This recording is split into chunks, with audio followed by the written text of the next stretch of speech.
针线通过。我们回家啦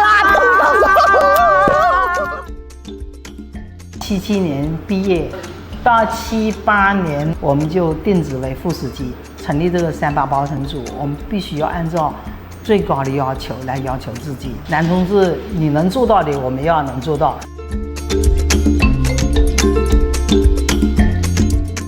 虽然很辛苦，但是呢，也感到很光荣。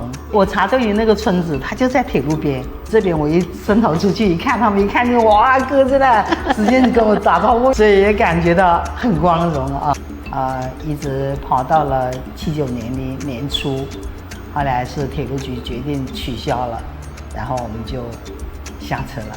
有了这一个经历哦，我觉得在我后面对待什么工作哦，我觉得没有什么难的，不论我干什么工作，我都是用这种精神哦去克服一切困难。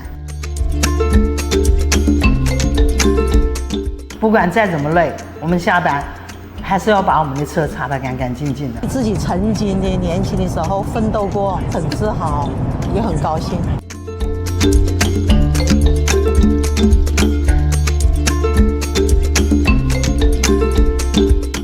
我的心愿是高速铁路的这个发展有些什么新的变化，也想亲身体验一下。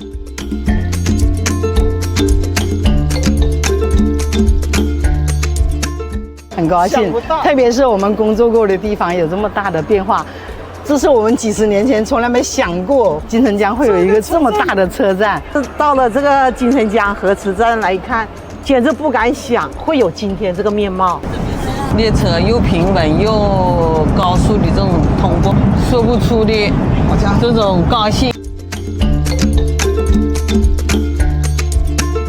过去来讲，你说开那个东风内燃车，就是一个道。你坐在那个驾驶舱，模拟驾驶舱，真是看到前面那么开阔，就说心旷神怡啊，就是很舒服的那种感觉。我觉得，如果真的是铁路局还在召唤我们的话，我们也可以拼。大家都很兴奋，都很开心。铁路从蒸汽到内燃，然后到这个动车，再到高铁，这个从这个几十公里的速度到达了几百公里的速度，所以大家都看到这个我们国家铁路这个发展，感到非常的欣慰，就期望我们的祖国越来越好。